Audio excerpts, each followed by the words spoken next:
ಈ ವಿಚಾರದಲ್ಲಿ ಮೊದಲ ಪಟ್ಟಿಯಲ್ಲಿ ಡಿಕೆಶಿ ಬಣ ಮೇಲುಗೈ ಸಾಧಿಸಿತ್ತು, ಎರಡನೇ ಪಟ್ಟಿಯಲ್ಲಿ ಸಿದ್ದರಾಮಯ್ಯ ಬಣ ಮೇಲುಗೈ ಸಾಧಿಸಿತ್ತು, ಎರಡನೇ ಪಟ್ಟಿಯಲ್ಲಿ ಡಿಕೆಶಿ ಬಣ ಹೆಚ್ಚಿನ ಒಂದು ಆದ್ಯತೆ ಪಡ್ಕೊಳ್ಬಹುದಾ ಅಂತ ಈ ಕುತೂಹಲವಂತೂ ಇದೆ. ನಮ್ಮಲ್ಲಿ ಯಾವುದೂ ಬಣ ಇಲ್ಲ. ಈಗೇನು ಮೊದಲ ಹಂತದ ಒಂದು ಕ್ಯಾಬಿನೆಟ್ ಏನು ಮಾಡಿದ್ದಾರೆ ಅದು ಕಾಂಗ್ರೆಸ್ ಬಣ. ಸಿದ್ದರಾಮಯ್ಯನವ್ರ ಬಣ ಅಂತ ಆಗಲಿ ಅಥವಾ ಡಿ ಕೆ ಶಿವಕುಮಾರ್ ಅವ್ರ ಬಣ ಅಂತ ಆಗಲಿ ಅಲ್ಲ, ಇದು ಪಕ್ಕ ಕಾಂಗ್ರೆಸ್ನ ಬಣ. ಹಾಗಾದ್ರೆ ಸಿದ್ದರಾಮಯ್ಯ ಆಪ್ತರೇ ಹೆಚ್ಚಾಗಿದ್ದಾರೆ ಅಂತ ಹೇಳ್ಬೋದಲ್ಲ? ಸಿದ್ದರಾಮಯ್ಯ ಸಾಹೇಬ್ರ ಆಪ್ತರು ಅನ್ನೋದಕ್ಕಿಂತ ಹಿರಿಯರು ಜಾಸ್ತಿ ಇದ್ದಾರೆ. ಹಿರಿಯರು ಯಾಕೆ ಜಾಸ್ತಿ ಇದ್ದಾರೆ ಅಂದರೆ ಅವರ ಒಂದು ಅನುಭವ ಇಲ್ಲಿ ಬೇಕು.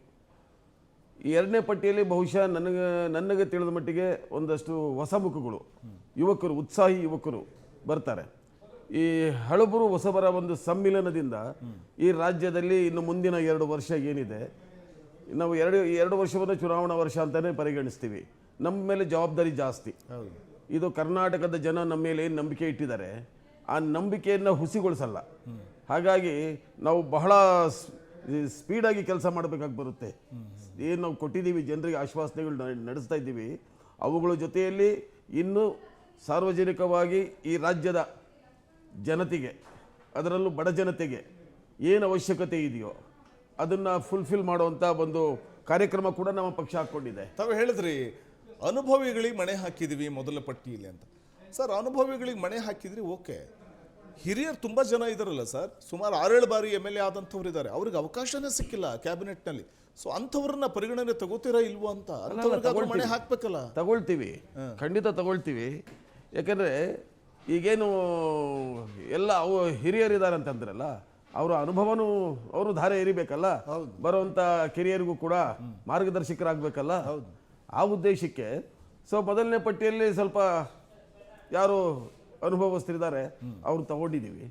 ಎರಡನೇ ಪಟ್ಟಿಯಲ್ಲಿ ಯುವಕರು ಭಾಳಷ್ಟು ಜನ ಬರ್ತಾರೆ. ಮತ್ತು ಅದ್ರ ಜೊತೆಯಲ್ಲಿ ಏನು ತಾವು ಹೇಳ್ದಂಗೆ ಇನ್ನೂ ಕೆಲವರು 5-6 ಸಾರಿ ಗೆದ್ದಂಥವ್ರು ಯಾರಿಗೂ ಸಿಕ್ಕಿಲ್ಲ, ಅವರು ಕೂಡ ಕೆಲವರು ಬರುವಂಥ ಸಾಧ್ಯತೆ ಜಾಸ್ತಿ ಇದೆ. ಹಾಗಾಗಿ ಎರಡನೇ ಕ್ಯಾಬಿನೆಟು ಕೂಡ ಯಾವುದೇ ಗುಂಪು ತಂಡ ಅಂತ ಅನ್ನದೆ ಅದು ಸಂಪೂರ್ಣ ಕಾಂಗ್ರೆಸ್ ತಂಡನೇ ಬರುತ್ತೆ. ಓಕೆ. ಅಲ್ಲ, ಈಗ ಒಂದು ಕಡೆ ಕ್ಯಾಬಿನೆಟ್ ರಚನೆ ಅಂತ ಬಂದಾಗ ಅದು ಒಂದು ರೀತಿಯಲ್ಲಿ ಯಾವಾಗಲೂ ಅಷ್ಟೇ, ಅದು ಯಾವುದೇ ಪಕ್ಷ ಇರಲಿ, ಸರ್ಕಾರ ರಚನೆ ಮಾಡಿದಾಗ, ಸಂಪುಟ ರಚನೆ ಅಂತಂದಾಗ ಸೊ ಅದು ಒಂದು ರೀತಿ ಬಿಸಿ ತುಪ್ಪ ಬಾಯಿಗೆ ಹಾಕ್ಕೊಂಡ್ರೆ ಅದನ್ನ ಉಗುಳೋ ಹಾಗೂ ಇಲ್ಲ, ನುಂಗೋ ಹಾಗೂ ಇಲ್ಲ ಅನ್ನೋ ಒಂದು ಪರಿಸ್ಥಿತಿ ಯಾವುದೇ ಪಕ್ಷ ಸರ್ಕಾರ ರಚನೆ ಮಾಡಿದಾಗ ಇದ್ದೇ ಇರುತ್ತೆ. ಆದ್ರೆ ಈ ಹಗ್ಗಜಗ್ಗಾಟದಲ್ಲಿ ಆಡಳಿತ ಯಂತ್ರ ಕುಂಠಿತವಾಗಬಾರ್ದಲ್ಲ, ಖಂಡಿತ ಬೇಗ ಪಡ್ಕೊಳ್ಳುವಂಥದ್ದು ಯಾವಾಗ ಅನ್ನುವಂಥ ಪ್ರಶ್ನೆ ಸಹಜವಾಗಿ ಕಾಡುತ್ತೆ. ಸೊ ಎಲ್ಲೋ ಒಂದ್ ಕಡೆ ನಮಗನ್ಸೋದು ಅಥವಾ ಸಾರ್ವಜನಿಕರಿಗೆ ಅನ್ಸೋದು ಆಡಳಿತ ಯಂತ್ರ ಸಂಪೂರ್ಣವಾಗಿ ಕುಂಠಿತವಾಗ್ತಾ ಇದೆ ಅಂತ. ಸರ್, ಅದು ಆಡಳಿತ ಪಕ್ಷ ಯಾವುದೇ ಇರಲಿ, ಸಾಮಾನ್ಯವಾಗಿ ಸಹಜವಾಗಿ ಬಹಳ ಸುಲಭವಾಗಿ ಹೇಳ್ಬಿಡ್ತೀವಿ ಆಡಳಿತ ಯಂತ್ರ ಕುಸಿದಿದೆ, ಅದು ಅವ್ರ ಕಣ್ಣು ಕಾಣುತ್ತೆ, ಆ ಥರ ಅಷ್ಟೇ. ವಾಸ್ತವ ಬೇರೆ ಇರುತ್ತೆ.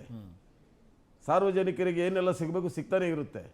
ಸುಮ್ಮನೆ ನಾವು ಮಾತಾಡ್ತೀವಿ ಅಷ್ಟೇ. ಹಾಗಾಗಿ ಅಂಥದ್ದೇನಿಲ್ಲ. ಎಲ್ಲೂ ಕೂಡ ನಮ್ಮ ಸರ್ಕಾರ ಕುಂಠಿತವಾಗಿಲ್ಲ, ಮುಂದೇನೂ ಆಗಲ್ಲ. ನಾವು ಯಶಸ್ವಿಯಾಗಿ ಸರ್ಕಾರವನ್ನು ನಡೆಸ್ತೇವೆ.